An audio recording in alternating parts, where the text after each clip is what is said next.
Hi, I'm Dwayne Brown. Tonight on KPBS Evening Edition, what's the military worth to San Diego County? A new report lays out some big numbers.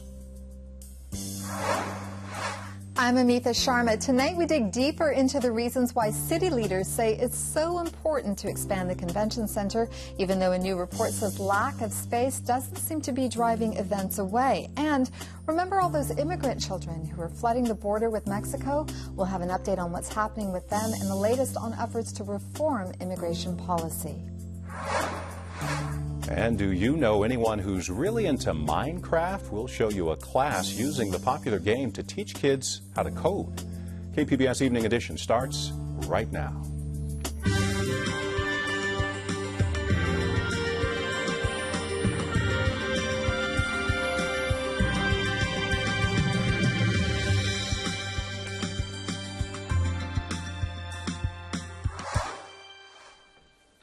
Hi, good evening. Thanks for joining us. San Diego's military continues to be a huge economic engine, generating more than $25 billion in direct military spending.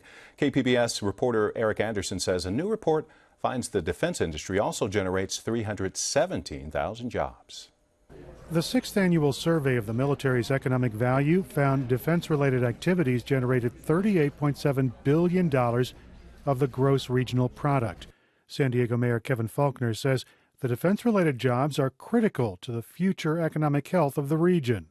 That's a competitive advantage that we have in the San Diego region. That's an advantage that we will continue to promote. That's an advantage that we will continue to fight for. And that's an advantage that is a driver, obviously, and a leader for our economic well-being. This report breaks out the impact of the military on the San Diego economy, but what it does essentially is point out how much the economy and the military are entwined. The report found 56 Navy ships based here are responsible for nearly $3 billion in economic activity. The region's 2 Navy hospitals employ 8,000 people, and the military generates a wide range of jobs all across the local economy. Economist Lynn Reeser put together the study. She says the dark cloud on the horizon is the prospect of more federal budget cuts. We are seeing now spending beginning to level off and risk remain going forward as the government continues to attack the budget deficit issue. Defense contractors are very likely going to face procurement cuts. She says the impact of federal cuts has been mild so far. Eric Anderson, KPBS News. U.S. military officials say they're at the beginning of a long and sustained assault against Islamic State militants in Syria and Iraq. Forces from the U.S. and 5 Arab nations worked together in overnight air attacks or air strikes. Now, earlier today, we spoke with San Diego Congressman Scott Peters about the airstrikes. He's a member of the House Armed Services Committee and says military action against ISIS has to involve a coalition. We know we can't do it by ourselves, and we know the limitations of using ground troops. So the advantage here is that we had partners in the region to help us with this. We used airstrikes in a way that will help disrupt and degrade this enemy. Senator Barbara Boxer is also speaking out in favor of the airstrikes. In a written statement, she says, quote, "We cannot stand idly by while barbaric groups threaten America and the entire world," end quote. Of course, PBS NewsHour will have much more on the airstrikes coming up at 7 tonight. UT San Diego may soon have a new owner. Businessman Malin Burnham has launched a bid to buy the paper and turn it into one of the nation's largest nonprofit news organizations. Burnham first has to get nonprofit status from the IRS. That takes about 90 days. He says current UT owner Doug Manchester would still own the building and offices would be leased back to the paper. Manchester says he's ready to talk once Burnham gets nonprofit status, but not before. Another Southern California newspaper has gone out of business tonight. The Los Angeles Register is done just 5 months after it launched. Its owners also run the Orange County Register and the Riverside Press Enterprise. They've sold the Orange County building and will lease offices instead. A recent court ruling stopped the expansion of San Diego's downtown convention center, but Amitha Sharma tells us a new report sheds some light on why event planners are looking elsewhere. San Diego city leaders have long argued that the convention center must be expanded or risk losing business.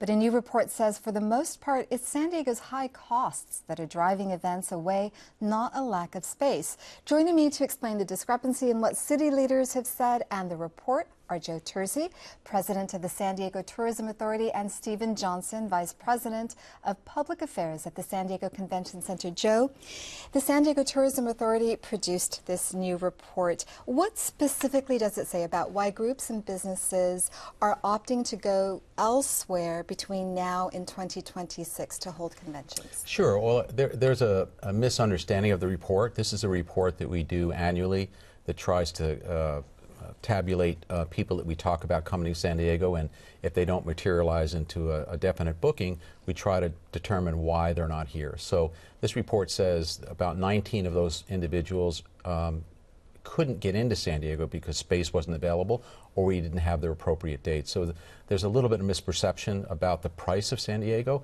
and that's not necessarily the most highest reason why people aren't in the community. A lot of it has to do with lack of availability and space to meet their needs.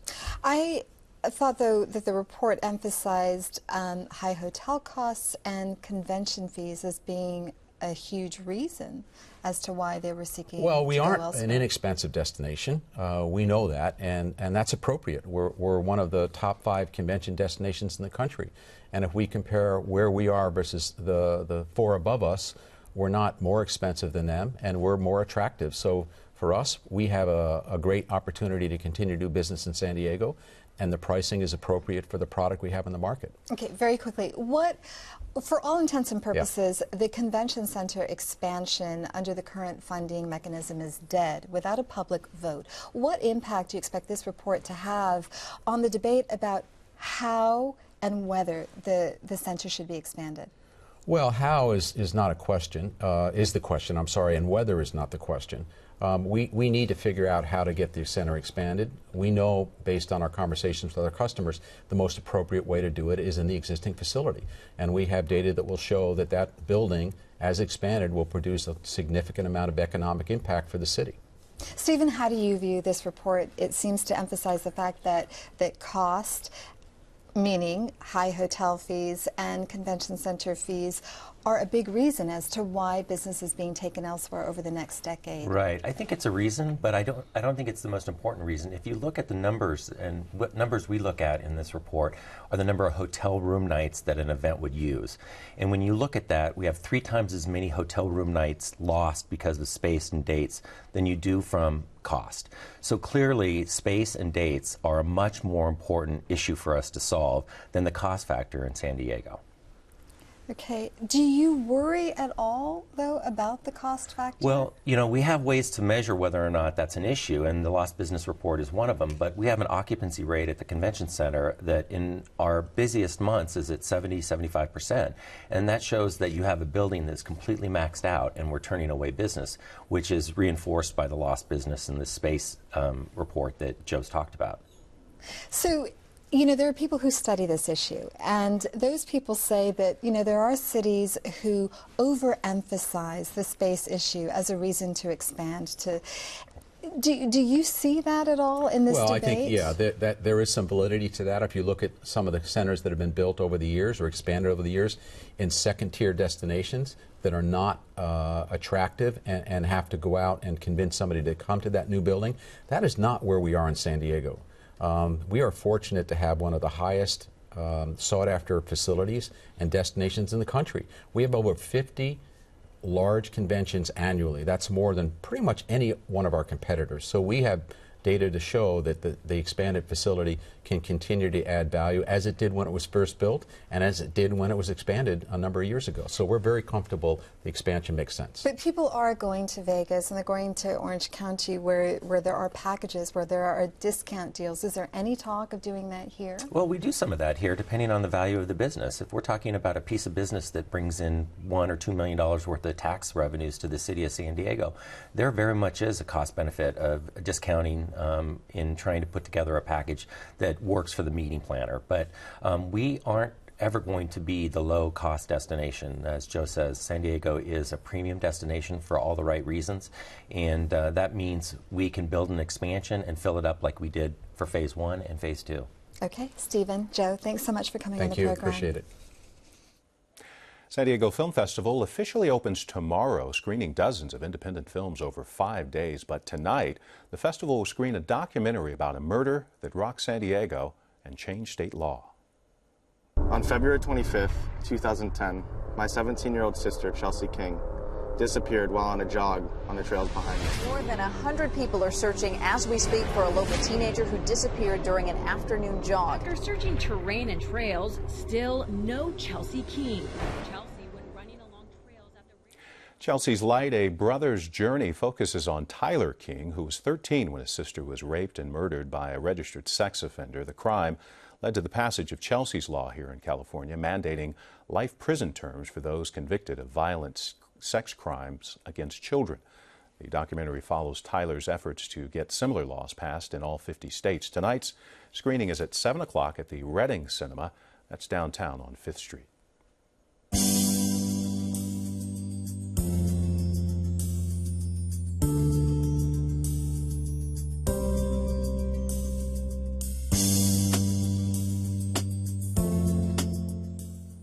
Federal agents are planning to open another housing center for immigrant families in South Texas. It'll be the fourth of its kind in the U.S., meant to speed up the process of returning migrants to their home countries. Amitha Sharma has more about the surge at the southern border and what's being done. Though the numbers are declining, nearly 70,000 unaccompanied children have crossed into the U.S. illegally so far this year. Against this backdrop, President Obama decided to put off using his executive power to overhaul the immigration system until after the November election. Joining me to offer an update on immigration and what's happening with the unaccompanied minors who are here are Clara Long, an immigration and border policy researcher with Human Rights Watch, and Elizabeth Camarena, Associate Director of Casa Cornelia, which provides legal representation to these children. Clara, why has the number of unaccompanied minors coming in from Central America into the U.S.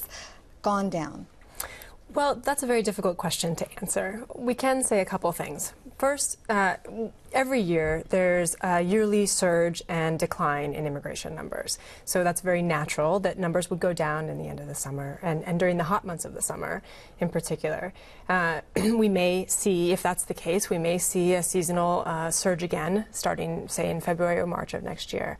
Another thing that could be happening, and something that, to be honest, we're concerned about, is that Mexico has increased its interdictions and under pressure has increased its immigration enforcement on Central Americans moving through the country. This is worrying because, as we've seen, many of the Central American migrants who arrived in the United States require international protection of some sort. They're suffering threats. They may fear for their lives. In Mexico, they may not be getting the protection they need. So you've recently returned from Honduras. Why did you go there and what did you see? I went to Honduras to try to speak with migrants who have been deported from the U.S. and try to find out how they were treated in terms of their claims for asylum or other kinds of international protection. And I found people who had some fear, some threat, some problem that made them flee their country and arrived in the U.S. and told officials that they feared for their lives and that they couldn't return to their country and were told there's nothing we can do. Upon returning to Honduras, these people were living in hiding, unable to go outside, still dealing with the same threat that they fled from. And the conditions that they're facing, gang violence, what are the threats? The threats are, among the people I spoke with, are gang violence, many small business owners who were forced to pay extortion fees but who could not afford the fees and therefore had their lives threatened. Children or young adults who were recruited into the gangs but didn't want to join or wanted to leave. Women who suffer domestic violence. Elizabeth, 76 of these children have been placed in San Diego. What's the legal process that they're going through? Well, all of them will have to go through the immigration removal proceedings. They will be given a date and time in which they have to show up to immigration court and respond to allegations of the removal process for them. We will be seeing these children appear in court between now and maybe 2 to 3 years from now, because that is just the length of time that it takes a typical case in immigration proceedings to go through. And it doesn't necessarily show the effect that these children have had on the immigration system. There has been a 400,000 case backlog in the immigration courts for many years. And based on what you're seeing so far, how many of these children actually qualify for refugee status? Well, actually, there has been studies that over 50% and close to 60% of the children who have migrated to the United States and arrived at our borders actually qualify for some sort of humanitarian protection. And so it's not necessarily just asylum. These children might qualify for T visa, which provides protection for those who have been victims of human trafficking. Clara, as you know, as you both know, President Obama has delayed taking any executive action on overhauling the immigration system. What were you hoping from his executive power? What kind of impact were you hoping that would have, any kind of executive action would have on these children? There are things that the president has done already that we're hoping, that we wish the president hadn't done using executive action. And one of those things that I want to highlight is family detention. Up until June of this year, we had very few family detention beds. And one of the things that the government has done to respond to the surge of children and families crossing the border from Central America is to open up centers to detain families, to detain children. And today we heard the news that that ICE, the Immigration and Customs Enforcement, will sign a contract with a private prison company to build a 2,400 bed center in Texas to hold families. These are things that are within the executive power that we wish Obama hadn't done and wish he would roll back. Very quickly, what should he have done instead? Very quickly. These people can go through the immigration court process. The government could invest money in clearing that backlog that Elizabeth mentioned and moving people through with due process and with lawyers. And we got to wrap it there. Clara, Elizabeth, thanks so much for coming on the program. Thank you. The Help Wanted signs up at the DMV. The agency is hiring 900 workers to help serve an expected influx of new customers. The estimated 1.4 million immigrant drivers living in California illegally. The new staffers will work at temporary DMV sites around the state. Right now, there aren't any planned for San Diego. The American Heart Association has chosen San Diego and Atlanta for a project aimed at getting African Americans to check their blood pressure more often. More than 40% of African Americans have hypertension. Doctors say regular blood pressure checks are vital because hypertension often doesn't have symptoms. San Diego City Library and MTS are launching a new literacy program for transit riders. Trolley and bus passengers can now use their digital devices to check out books on the go. Using technology to extend literacy and learning outside the walls of library buildings. This seemed like a great mutual opportunity for us to, reach out to many more customers and patrons, many of whom may not have been in the library for a while. Librarian Janice Wilhelm says the idea is to foster a greater appreciation for reading among the 300,000 daily transit riders in San Diego. Like a traditional book club, readers will be able to exchange ideas about the books in the real and virtual world. And so we invite people to look for the MTS signs, and they can see the website where they can go, and it'll guide them through the process of checking out a book and downloading it to their device. The two featured books this quarter in the new Read and Ride program are Maya's Notebook and The Adventures of Sherlock Holmes. Mark Olson with the Metropolitan Transit System says they want to make the program available to everyone. We want to be able to provide people with more options, while they're riding, and a lot of people enjoy a good book. So this program will offer that to them, and it's free. You don't have to be a transit rider or own a library card to download a book or even audio tape, but if you haven't seen the new Central Library, it's certainly worth a transit trip downtown, and now you can read a good book along the way. Most ebooks will be available in English and Spanish, and you, as I said, don't need a library card to participate. For more information, Go to their website, readandridesd.org. I'm Gwen Eiffel on the next News Hour. As world leaders gather at the United Nations, climate change takes center stage. That's Tuesday on the PBS News Hour.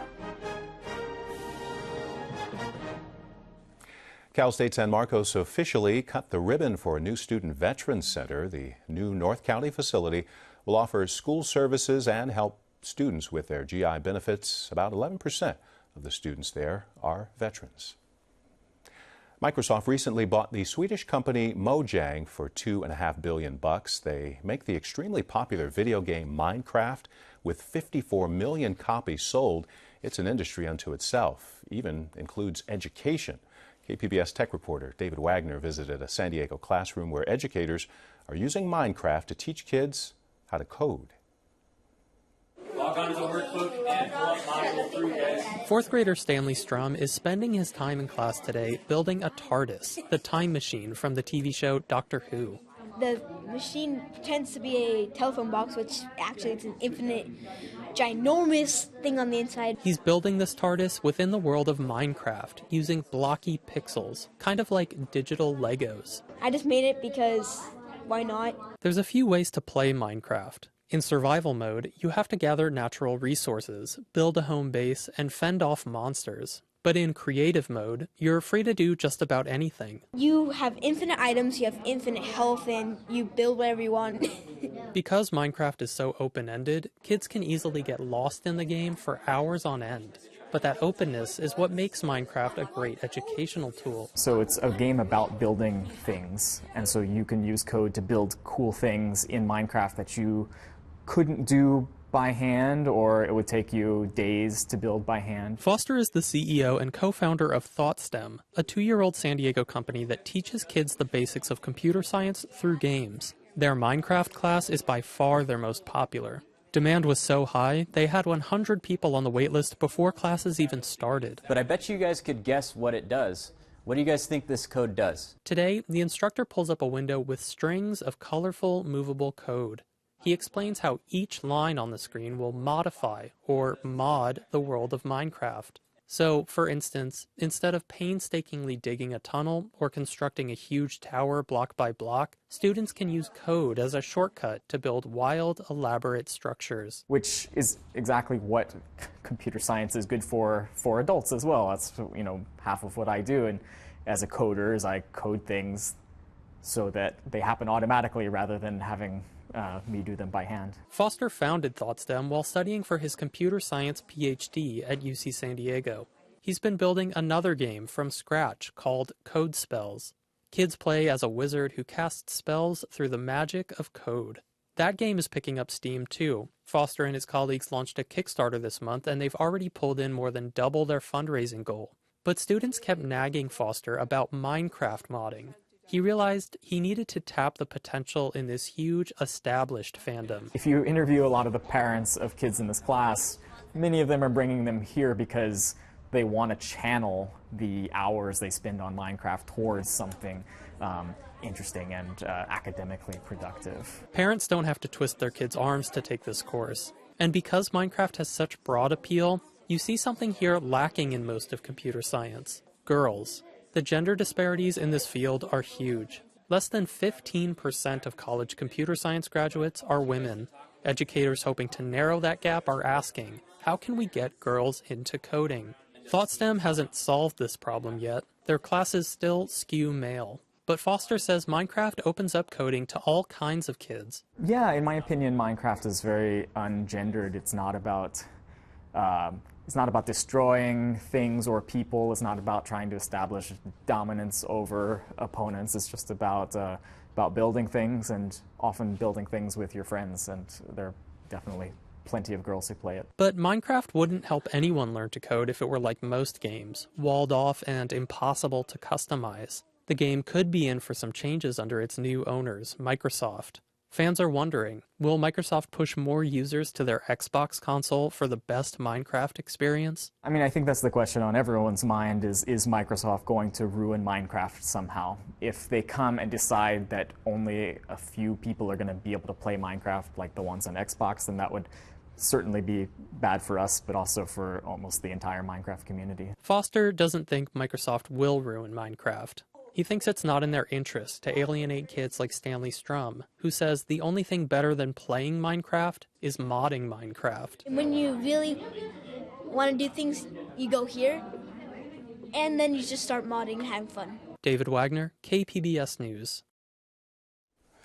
Videographer Nick McVicker helped produce that story. The outlook is bright for kids interested in coding. U.S. News & World Report ranks software developer first in its list of best jobs, with an average salary of more than $90,000 a year.